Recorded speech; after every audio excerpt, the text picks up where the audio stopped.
নমস্কার, আমি নারী astrologer Raktima Sen. Astro confirm with রক্তিমাতে আপনাদের সবাইকে স্বাগত জানাই।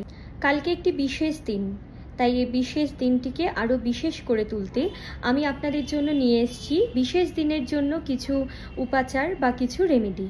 কালকে নাগ পঞ্চমী, তাই এই নাগ পঞ্চমীতে রাশি অনুযায়ী আপনারা কি কি করতে পারেন তার জন্য আজকের এই ভিডিওটি। মেষ রাশির জাতক জাতিকারা জলে কালো তিল দিয়ে শিবলিঙ্গে অভিষেক করুন এবং তার সাথে স্বামী বৃক্ষের পাতা অবশ্যই শিবলিঙ্গে অর্পণ করুন। বৃষ রাশির জাতক জাতিকারা জল একদম নর্মাল জল দিয়ে অভিষেক করুন শিবলিঙ্গে এবং তার সাথে কর্পূরের আরতি করবেন। মিথুন রাশির জাতক জাতিকারা 3টে বেলপাতা নেবেন, 3টে বেলপাতার ওপরে সাদা চন্দনের ফোঁটা বা অশ্বগন্ধা গুঁড়ো যেটা থাকে সেই অশ্বগন্ধা গুঁড়োকে জল দিয়ে মিশিয়ে ওম নমঃ শিবায় 3টে বেলপাতাতে ওম নমঃ শিবায় এটি লিখে শিবলিঙ্গে অর্পণ করুন। কর্কট রাশির জাতক জাতিকারা দুধে শর্করা যুক্ত করে শিবলিঙ্গে অর্পণ করুন।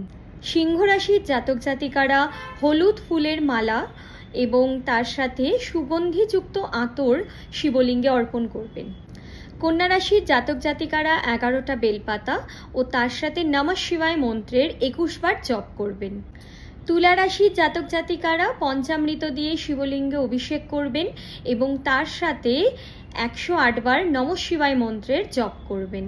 বৃশ্চিক রাশির জাতক জাতিকারা শিবলিঙ্গে পঞ্চামৃত দিয়ে অভিষেক করবেন এবং তার সাথে অশ্বগন্ধা দিয়ে শৃঙ্গার করে দেবেন শিবলিঙ্গে। ধনু রাশির জাতক জাতিকারা নমো বিশ্বেশ্বরায় নমঃ এই মন্ত্রের 108 বার জপ করবেন। মকর রাশির জাতক জাতিকারা পঞ্চামৃত দিয়ে শিবলিঙ্গে অভিষেক করবেন এবং তার সাথে সাদা কোনো জিনিস, সাদা চাল, মিষ্টি, চিনি, যে কোনো জিনিস নিডি পার্সনকে দান করবেন।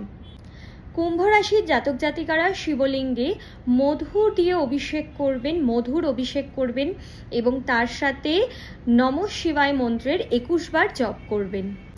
মীন রাশির জাতক জাতিকারা জলে কালো তিল দিয়ে শিবলিঙ্গে অভিষেক করবেন এবং তার সাথে অশ্বগন্ধা দিয়ে শিবলিঙ্গে 3টি ধারা অঙ্কন করে দেবেন। নাগ পঞ্চমীতে প্রত্যেকটি রাশির রেমেডি আপনাদের সাথে শেয়ার করলাম। ভালো লাগলে অবশ্যই লাইক, কমেন্ট এবং শেয়ার করে দেবেন। খুব ভালো থাকবেন, সুস্থ থাকবেন। নমস্কার।